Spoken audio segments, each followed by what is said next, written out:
शनिवार को लहरियासराय के समरनालय अवस्थित डॉक्टर भीमराव अंबेडकर सभागार में दरभंगा जिलाधिकारी डॉक्टर चंद्रशेखर सिंह की अध्यक्षता में मुख्यमंत्री 7 निश्चय योजना को लेकर सभी प्रखंड के तकनीकी पदाधिकारी के साथ बैठक आयोजित की गई। इस बैठक में जिलाधिकारी के द्वारा कई आवश्यक दिशा निर्देश दिए गए। इस मौके पर कई लोग उपस्थित थे।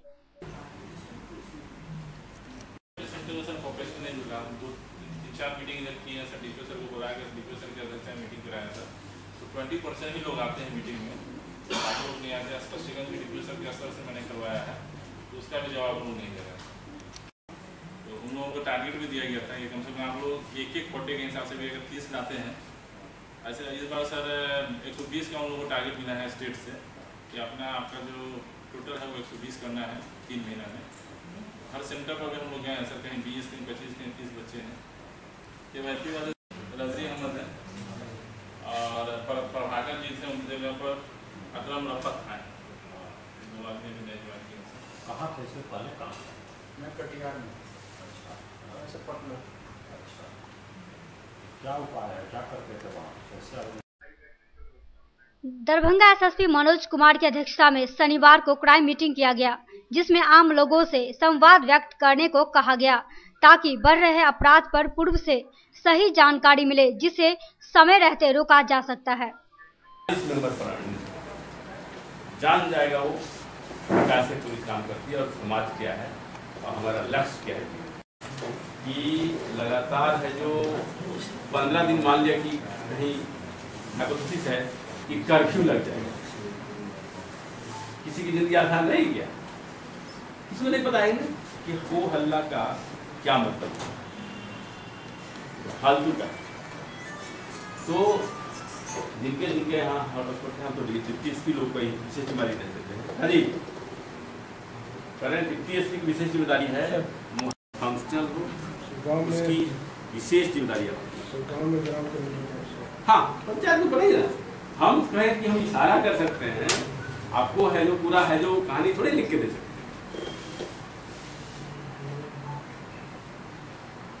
मोहल्ला कमेटी शनिवार को कांग्रेस जिला कार्यालय में एनएसयूआई की ओर से एनएसयूआई के जिलाध्यक्ष त्रिभुवन कुमार की अध्यक्षता में एक प्रेस वार्ता का आयोजन किया गया, जिसमें मांग किया गया कि प्रत्येक वर्ष निजी स्कूल में हर साल नामांकन होता है, यह परिजनों को लूटने का जरिया बन गया है, इस पर रोक लगनी चाहिए। हर वर्ष स्कूलों में किताब बदल दिया जाता है, उसे स्कूल से खरीदने पर विवश किया जाता है, इस पर रोक लगे। प्रत्येक 5 साल में किताब बदला जाता है, प्रत्येक वर्ष स्कूल ड्रेस को बदल दिया जाता है, इस पर रोक लगे। गर्मी छुट्टी के दौरान 1.5 महीने की छुट्टी के बावजूद छात्रों के साथ वसूली किया जाता है, इस पर रोक लगे सहित कई मांग इन लोगों के द्वारा किया गया। साथ ही साथ उग्र आंदोलन करने की भी चेतावनी दी गई।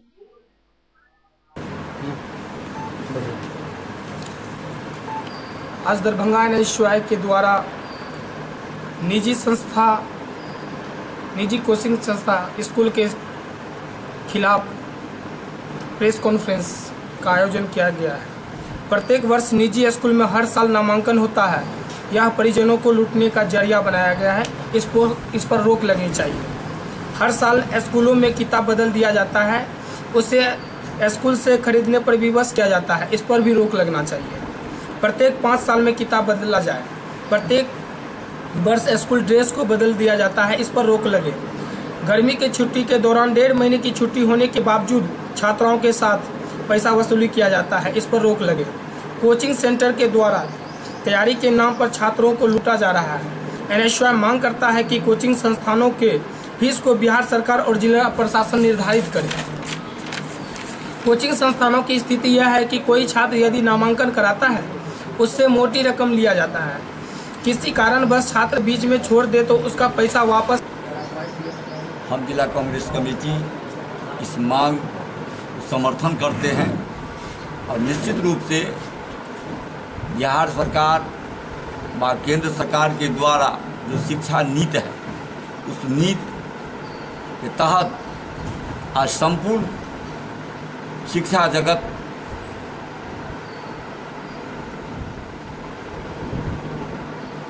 जो गरिमा बिहार आज से 25-30 साल पहले शिक्षा के क्षेत्र में था, वो आज समाप्त हो चुका है। चाहे विश्वविद्यालय की बात कीजिए या कॉलेज में बात कीजिए या शिक्षण संस्थान में बात प्राइवेट में कीजिए। शनिवार को लहरियासराय स्थित करमगंज में अल आस्थाना रेस्टोरेंट खोला गया। जी हां, जिसका उद्घाटन क्योटी विधायक डॉक्टर फराज फातिमी के द्वारा किया गया। वहीं लोगों को इससे जुड़ने का आभार व्यक्त किया गया।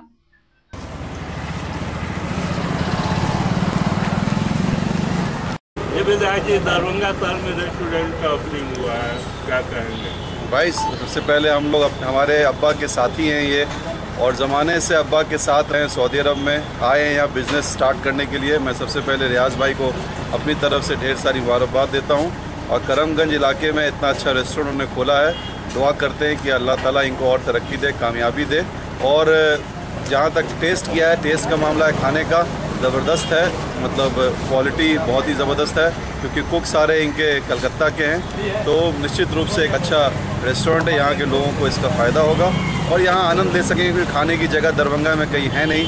तो करमगंज मैं आज अपना पहला होटल यहाँ खोला है, इसका नाम अल आस्थाना रेस्टोरेंट है। इसमें व्यवस्था है क्लीन और अच्छे फूड का, अच्छे टेस्ट का।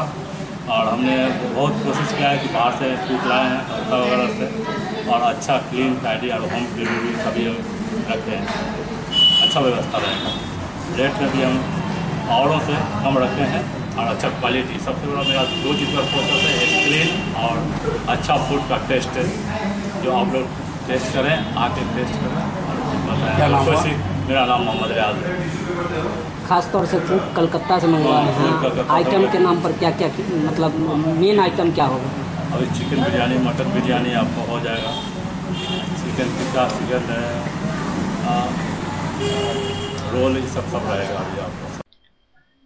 शनिवार को housing board colony Laheriasarai park में 5 कुंडलीय गायत्री महायज्ञ का शुभारंभ किया गया। जी हां, यह महायज्ञ 12 मई से 13 मई तक चलेगा। इस 5 कुंडलीय गायत्री महायज्ञ में दूर दराज से अधिक संख्या में लोग शामिल होंगे।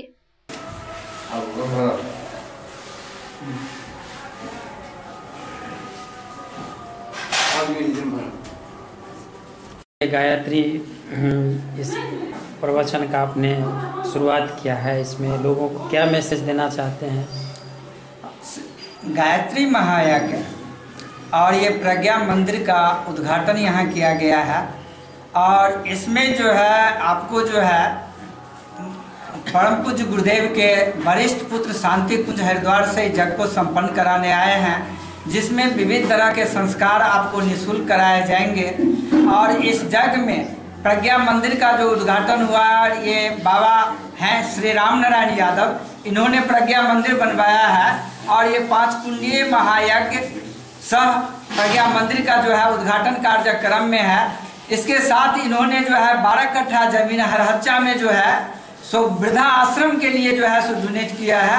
ये एक बहुत बड़ा आध्यात्मिक प्रयोग कर रहे हैं, जो लोगों को जन कल्याण हो।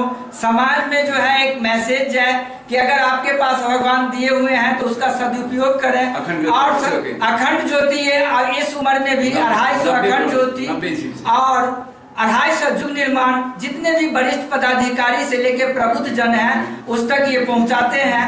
और 15 मई को होने वाले वट सावित्री पर्व को देखते हुए बाजार में लीची मिलने लगे हैं। जी हां, वही नई फसल को देखते हुए इसका दाम खुदरा मूल्य में 200 प्रति सैकड़ा है, तो वही थोक में व्यापारियों के द्वारा 140 सैकड़ा खुदरा व्यापारियों को दी जा रही है। वही व्यापारियों का कहना है जैसे ही पर्व खत्म हो जाएगा तो लीची बाजार में अधिक मात्रा में आएगी, तब जाकर इसके दामों में कमी आएगी।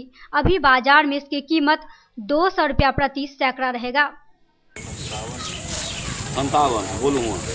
पहला फल जो है स्टार्ट हुआ है, पहला फल जो है टूट रहा है। और जो है वर्ष सावित्री जो है आपको जो है 15 तारीख को, इसलिए एक दिन बिफोर जो है इसका ज़्यादा डिमांड होता है, इसलिए महंगा है ना। ये खुदरा मूल्य इसका क्या दाम है? खुदरा मूल्य इसका जो है 180 से लेकर 200 तक पे चलेगा। क्या 200 सैकड़ा? 100 पीस। 100 पीस।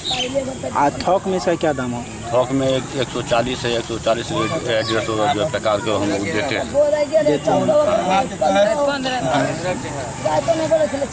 क्या लग रहा है पर्व के बाद कमेगा ये? हाँ, पर्व के बाद जो है 16 तारीख से इसका रेट जो है कि मार्केट में कम जाएगा। ये कौन सा लीची कह रहा था? शाही लीची है।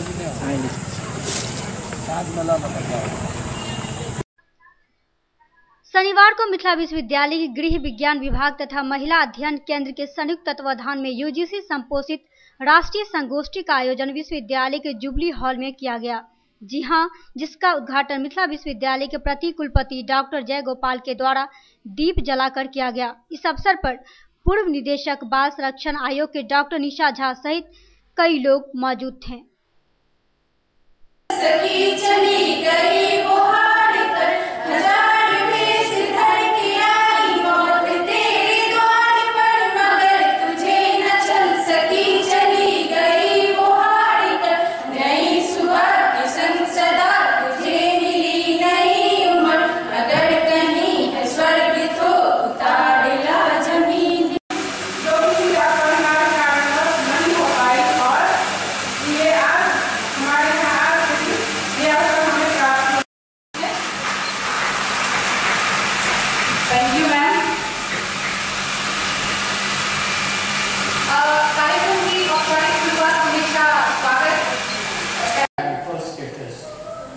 As far as men are concerned, and all men bow their heads before the Shakti, before Durga, before Lakshmi. So many worship deities are there, and all men bow their heads. But time changed,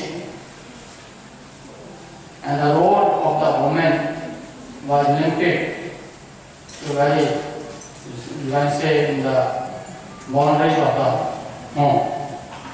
And there may be many reasons for this. Maybe women were well equipped for those types of duties. But more than that, it may be the economic reason and also the physical strength.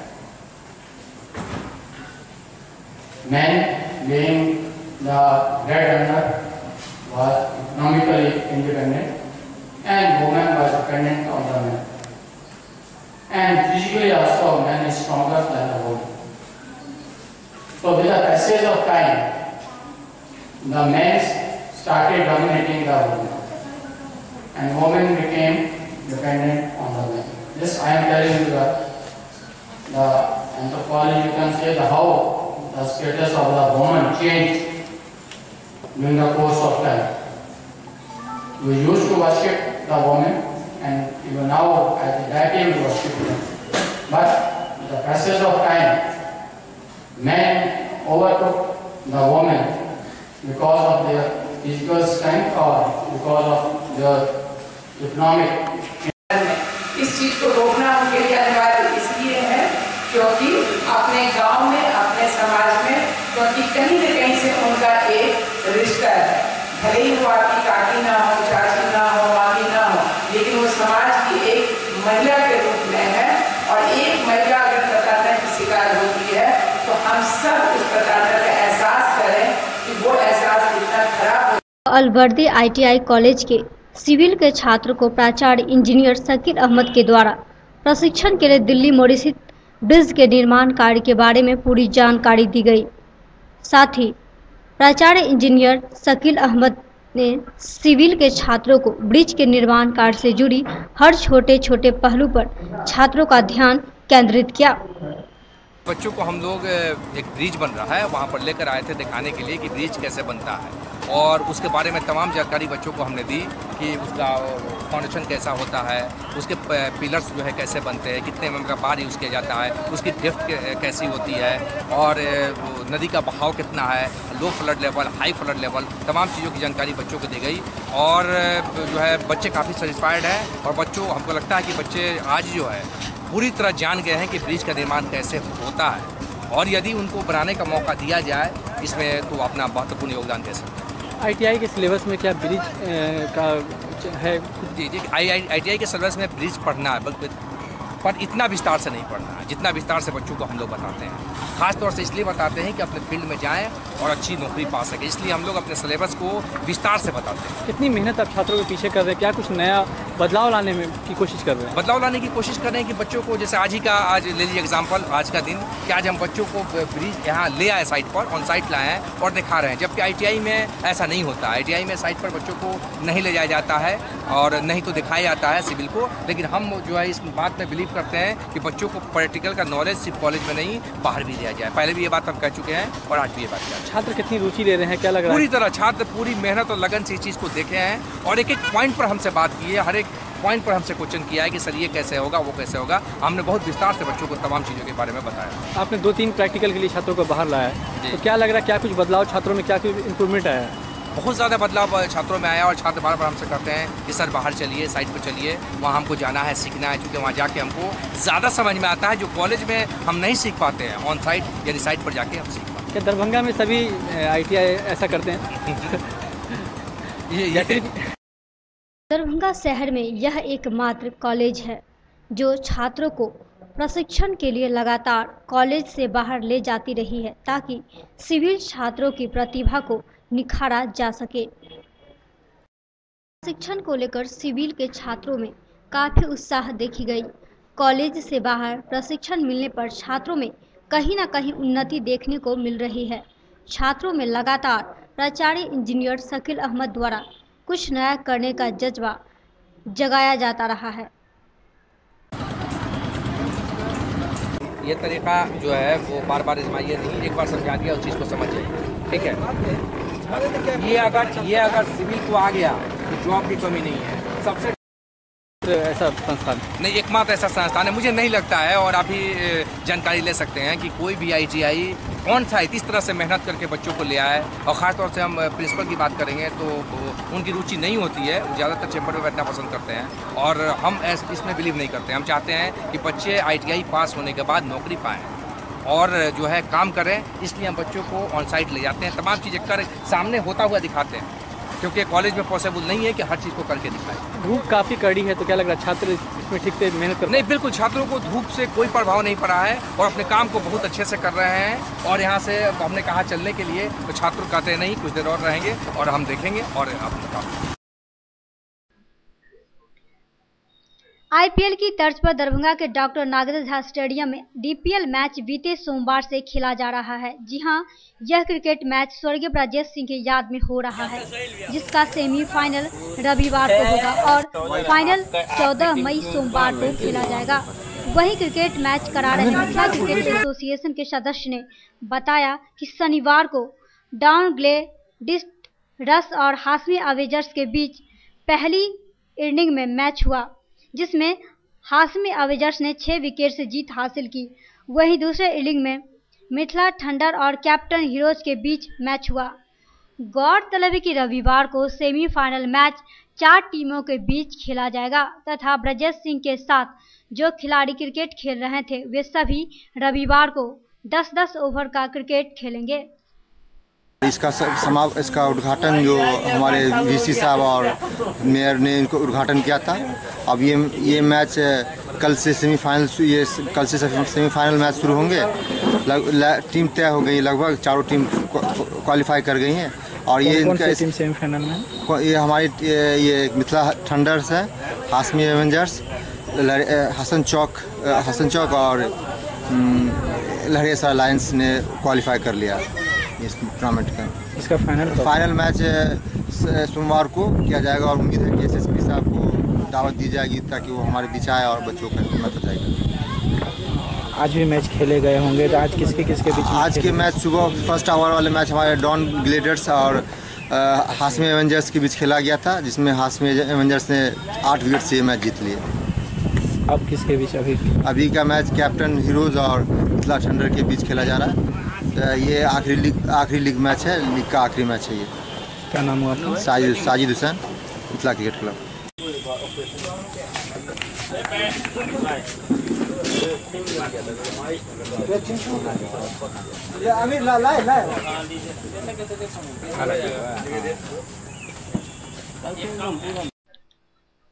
शैक्षणिक वर्ष 2016 से 17 एवं 2017 से 18 के AQAR पर विमर्श करने के लिए शनिवार को मिथिला विश्वविद्यालय के सभा कक्ष में बैठक आयोजित की गई।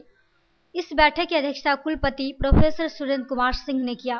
तो वहीं इस बैठक में सभी स्नातकोत्तर विभाग के विभागाध्यक्ष, स्वास्थ्य केंद्र के अधिकारी एवं NSS के खेल विभाग, पुस्तकालय आदि कई अधिकारी उपस्थित थे, जिन्हें कई दिशा निर्देश विश्वविद्यालय कार्य करने के लिए दिया गया।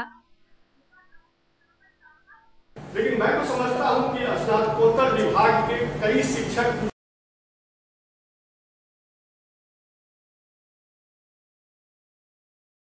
सारे के सारे एकेडमिक काउंसिल के मेंबर हैं। हमारे कई शिक्षक ऐसे हैं जो सीनेट के मेंबर हैं। कोई भी क्यूरिकुलम हम बनाते हैं तो उसे एकेडमिक काउंसिल से पास कराते हैं। उसमें जो सजेशंस होता है हम एकेडमिक काउंसिल में देते हैं।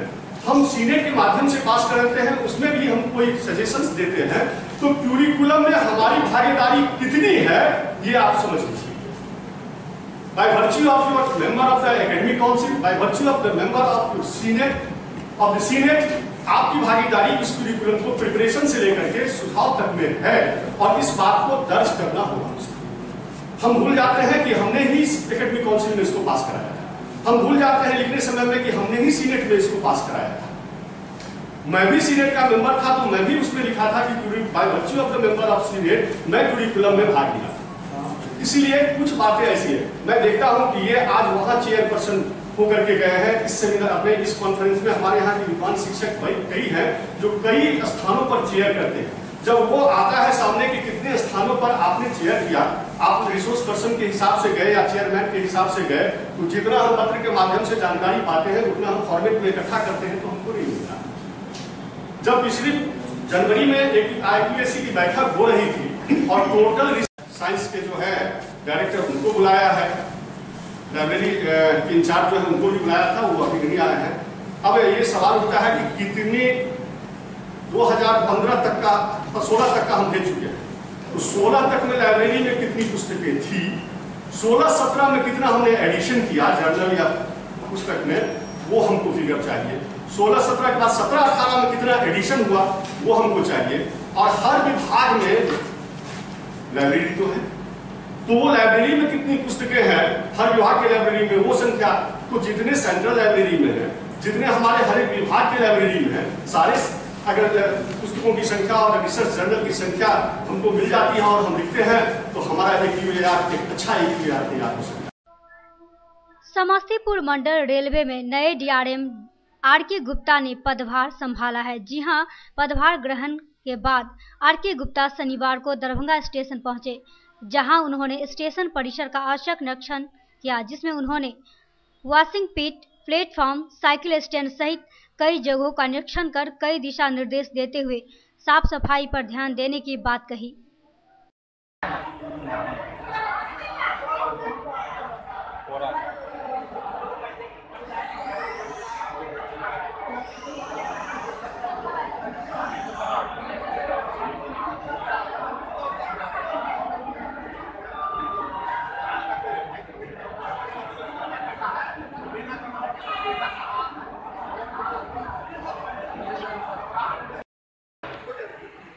जी कहा जाए आज निरीक्षण करने आए, क्या क्या स्टेशन की जो साफ सफाई है और जो पैसेंजर एमिनिटीज है उसका निरीक्षण करने आए हैं। और 15 तारीख को एक दिल्ली से जलंधर का, ये दरभंगा से जलंधर तक जाने वाली एक ट्रेन का इनॉग्रेशन है, जिसको MOSR महोदय जो है रेलवे बोर्ड से रिमोट द्वारा झंडी दिखा के करेंगे। उस संदर्भ में भी हम लोग देखने आए कि क्या वो चीज़ें आप स्टेशन का जनरल मैनेजमेंट सफाई वो देखना था। और 15 तारीख को एक खास फंक्शन है, इनॉग्रेशन है एक नई ट्रेन का, तो उसकी तैयारियों का जायजा लेने आए। मुख्य उद्देश्य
इसके अलावा एक स्पेशल ट्रेन चलनी है, नई ट्रेन शुरू हो रही है यहाँ दरभंगा से, उसका इनॉग्रेशन है 15 तारीख, तो उसकी व्यवस्था भी जानकारी तैयारियाँ होनी हैं। और क्या कुछ कमियां देखने को? चीज़ें काफ़ी हद तक ठीक है, लेकिन उसमें हमेशा होता है कुछ इम्प्रूवमेंट की गुंजाइश हमेशा होती है और और अच्छा किया जा सकता है। सफाई और अच्छी होनी चाहिए, उसकी चीज़ों की जो कमी मिली है वो बता दिया गया है। आने वाले दिनों में सुधार हो गया, काफ़ी चीज़ें बहुत अच्छी हैं, आपका वेटिंग रूम वगैरह बहुत अच्छा है और जो नया बना है आपका जो इंक्वायरी काउंटर है वो बहुत अच्छा बन गया है। कम्युनिकेटिंग एरिया जो है बाहर में करने के बाद हो गया है, लेकिन और इम्प्रूवमेंट की गुंजाइश थी तो देखा गया निर्देश दे दी गए। आने वाले समय में उसको दिखेगा। सर दरभंगा रेलवे स्टेशन अगर इसको देख लेंगे हम फ्यूचर में देखा जा सकता है।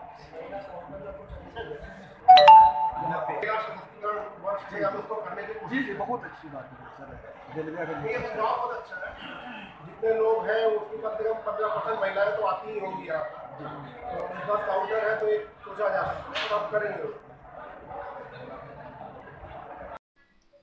घनश्यामपुर प्रखंड क्षेत्र के चल रही आंगनबाड़ी केंद्र की आम सभा लगातार हंगामेदार हो रही है। जी हां, वहीं 11 मई को प्रखंड के महतवार गांव के वार्ड नंबर 12 में आंगनबाड़ी केंद्र की सेविका सहायिका बहाली के लिए आयोजित आम सभा शांतिपूर्ण ढंग से संपन्न हुआ, लेकिन मेधा सूची में 1 नंबर पर आए अभ्यर्थी को चयन पत्र नहीं दिया गया।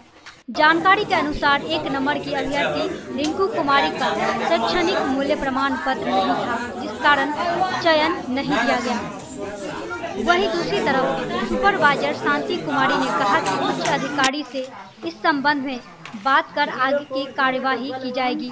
इस मौके पर मुखिया बच्चा झा, वार्ड सदस्य राकेश कुमार सहनी सहित कई लोग उपस्थित थे। दरभंगा जिला के बेनीपुर प्रखंड के 6 इंदिरा आवास सहायक को नियोजन रद्द किया गया था। वहीं उप विकास आयुक्त कारी महतो ने बताया कि नियोजित रद्द नहीं करके उसे स्पष्टीकरण मांगा गया। स्पष्टीकरण को देखते हुए अगला कार्य किया जाएगा। बताया इंदिरा आवास सहायक का जो नियोजित उसका नियोजन रद्द किया गया था, उस पर इंदिरा आवास सहायक लोग जो उन्होंने काम नहीं कर रहे हैं या काम में जो अभिरुचि नहीं रहे हैं, उस पर जिन प्रखंड विकास पदाधिकारियों से उनके विरुद्ध आरोप प्राप्त हुए हैं, उन पर स्पष्टीकरण पूछा गया है और उसकी प्रत्युत्तर की समीक्षा कर उनके विरुद्ध नियमानुसार कार्रवाई की।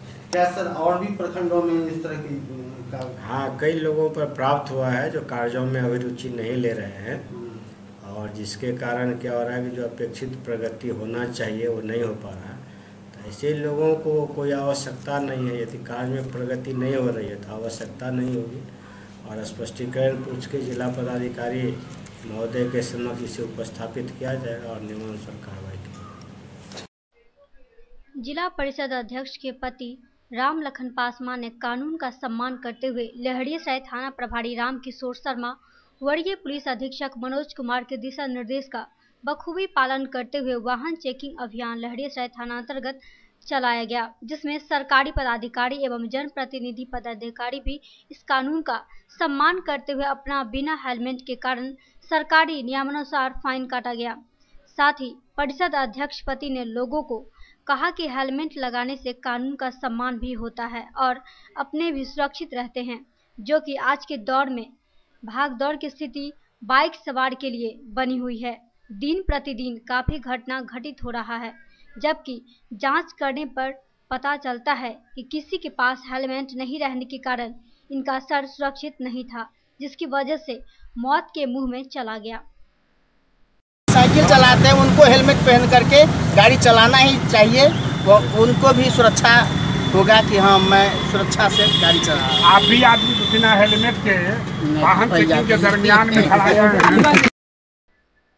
देव नारायण यादव महाविद्यालय मधुबनी इकाई की ओर से 8 मई से चलाए जा रहे धरना कार्यक्रम विश्वविद्यालय द्वारा ठोस पहल नहीं होने के कारण भूख हड़ताल में परिवर्तित हो गया। जी हां, भूख हड़ताल पर बैठने वालों में प्रोफेसर घनश्याम यादव, विष्णु प्रसाद, राम नारायण यादव, राजदेव यादव, राम शंकर यादव, हरि नारायण यादव, जगदीश प्रसाद यादव हैं। भूख हड़ताल पर बैठने की सूचना विश्वविद्यालय तथा जिला पदाधिकारी को दे दी गई। वहीं आमरण अनशनकारी के समर्थन में एक सभा हुई। सभा की अध्यक्षता जदयू शिक्षक प्रकोष्ठ के वर्गीय उपाध्यक्ष डॉक्टर राम मोहन झा ने की। वहीं दूसरी तरफ सभा को संबोधित करते हुए डॉक्टर राम मोहन झा ने पूरी जानकारी प्रदान की। गौरतलब है कि वार्ता करने के लिए कुल सचिव मुस्तफा कमाल अंसारी एवं कुलानुशासक अजय नाथ झा धरनास्थल पर पहुंचे, जहां कई मुद्दों पर वार्ता की गई और उनके सभी बातों को आने वाले सिंडिकेट की बैठक में उठाने की बात कही। उसके बाद चिट्ठी, उसके बाद सिंडिकेट से भी बात है। ये 3 चिट्ठी का आज हमने करने का मतलब जो कहता है वो कर लीजिए। एक उसके बाद उसके बाद सिंडिकेट का जो निर्णय है 22/7/13 3 कॉलेज को 15 8 तारीख से देवनारायण यादव महाविद्यालय मधुबनी के कर्मी अनिश्चितकालीन धरना पर बैठे हुए थे। 9 और 10 को विश्वविद्यालय के पदाधिकारी लोग आए, लेकिन ठोस वार्ता नहीं किए। हम लोग कागज के आधार पर न्याय मांग रहे हैं। पहली बात, ये माननीय उच्च न्यायालय का निर्णय है। हमारा काम नहीं हो रहा है। हमने जो हाई कोर्ट का निर्णय, हाई कोर्ट के निर्णय में हुआ कि चुप रहो ना। हाई कोर्ट का निर्देश हुआ तो ये समझ के हाई कोर्ट के निर्देश में, उसी निर्देश में है कि कमेटी को शोकत पूछिए। शोकत पूछने के बाद यदि वो नहीं जवाब देता है तो भंग कीजिए। यहाँ क्या मजबूरी थी यूनिवर्सिटी की कि शोकत 1 घंटे में आने वाले सिंडिकेट में जो शोकत आया है, जो भी सारी चीजें क्योंकि बात सिंडिकेट में उसका सारा मामला हुआ था। हम लोग उस चीज को सिंडिकेट में ले जाएंगे और आपकी सारी बातों को वहाँ रखेंगे और जहाँ तक होगा हम आपके हक में काम करने के लिए कोशिश करेंगे। हमसे सुबह में बात हुई पूरे डाइट द्वारा प्रारंभिक शिक्षक और प्रशिक्षण के लिए आवेदन मंगाए जा रहे हैं, जिसको जमा करने के लिए अभ्यर्थियों की लंबी लाइन प्रधान डाकघर लालबाग में देखे गए। यह प्रोग्राम 2 वर्ष का है, जिसमें 150 सीट है, जिसके लिए सैकड़ों अभ्यर्थी फॉर्म जमा करने के लिए कड़ी धूप में लाइन में खड़े देखे गए। वही अभ्यर्थियों का कहना था कि फॉर्म जमा करने के लिए एक ही काउंटर है और जब इसके लिए डाक अधीक्षक को कहा गया तो कुछ भी कहने से इनकार कर रहे हैं। टीचर ट्रेनिंग वाला फॉर्म जमा करना है। क्या चीज़ का, किस कोर्स का है ये? DLED का है ना? DLED का। ये कितने दिन का कोर्स है? 2 साल। फॉर्म जमा करने के लिए। क्या चीज़ का? DLED का। क्या परेशानी उठाना? अप्लाई करने के लिए खड़े हैं सर। क्या चीज़ में? टीचर DLED वाला में, टीचर के लिए ट्रेनिंग वाला में। कितने दिन का कोर्स है जो इतना लाइन में आप लोग खड़े हैं? क्या फ़ायदा मिलेगा? 2 वर्ष का है। क्या फ़ायदा मिलेगा? आप ट्रेंड होंगे, उसके बाद ना जब अपॉइंटमेंट हो जाएगा, ट्रेंड हो जाएंगे, तब नौकरी के चक्कर में। प्राइमरी टीचर शिक्षा ट्रेनिंग के लिए हम लोग खड़े हैं, ठीक है। 2 साल का डिप्लोमा है, 18-20 का सेशन चल रहा है, ठीक है। यही सबसे बड़ी समस्या है, सिंहवाड़ा से हम लोग आए हुए हैं। इसका अंतिम दिन कब है? लास्ट डेट फॉर्म पहुंचने का डेट 12 मई है। क्या चीज़ का फॉर्म जमा? DLED का फॉर्म जमा हो रहा है। कितने दिन का कोर्स है? ये 2 साल का कोर्स है। 18-20 सत्र का जो है एडमिशन होगा, इसका कोर्स है। और इसमें जो है जो लोग कल हो यहाँ तक वहाँ तक लोग पहुँच गया, काउंटर बंद हो गया 3 बजे। आज भी हमें उम्मीद लगता है कि पीछे वाला लोग को आज भी जमा नहीं हो पाएगा। एक ही काउंटर है अंदर में, बहुत भारी समस्या है। यहाँ का जो प्रबंधक है इसका कोई उपाय नहीं कर रहा है। काउंटर बढ़ावे या कुछ करे, आज जिसका आज नहीं जमा होगा कल जमा करके कोई फायदा नहीं होगा। कहाँ से आए? हम सिंहवाड़ा से आए। क्या नाम है? अभय कुमार यादव।